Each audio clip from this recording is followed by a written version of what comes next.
Belinda and HarperAudio Australia present this unabridged recording of The Pacific in the Wake of Captain Cook with Sam Neill. Written by Meaghan, Wilson, Anastasios and read by Alan King. As with transcriptions of Indigenous words, variations in pronunciation have existed at different times and places. The producers of this audiobook have endeavoured to be as true as possible in this regard and apologise for any anomalies.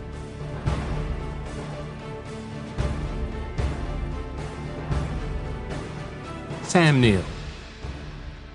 I can only speculate at what Cook's motives might have been when he embarked on his voyage, because we don't get much from his logs. I can only guess at his inner thoughts. But the fact he kept going back to the Pacific, he couldn't stay away, shows he was completely taken by the place.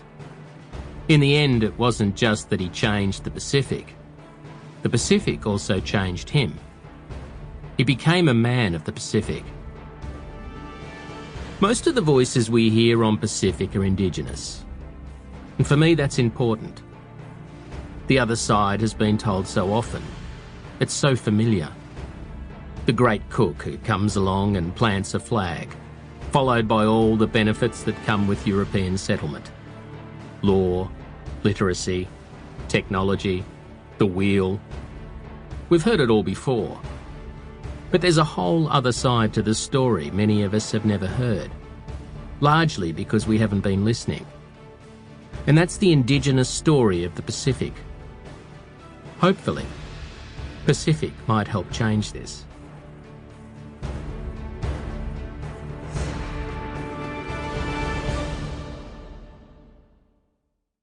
Forward by Sam Neill. When I was a boy, there was a huge map on the classroom wall.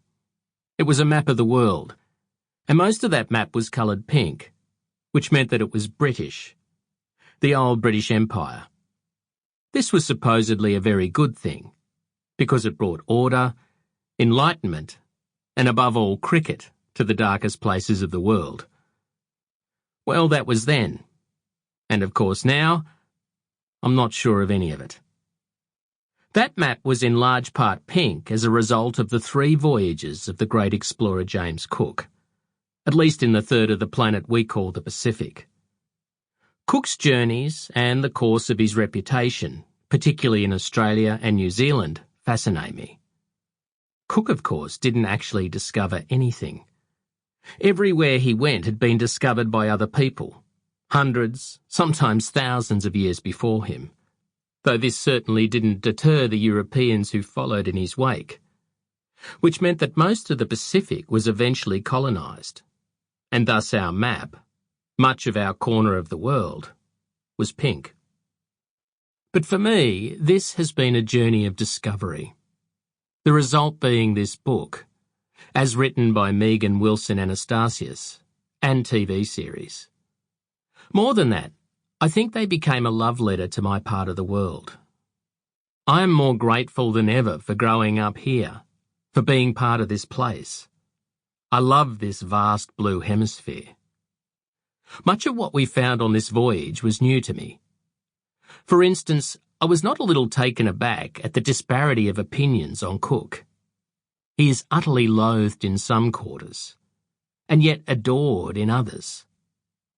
The project evolved and became a story of an ocean as much as a story of people. It's as much about the present as it is about history. It's as much about me, I suppose, as it is about Cook. Cook being someone of enormous stature, and me, not particularly of any stature at all. It's 250 years since Cook first sailed into this immense ocean, since those first fateful encounters.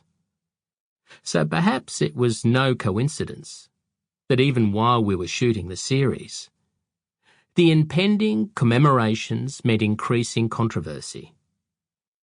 How should... Sample complete. Ready to continue?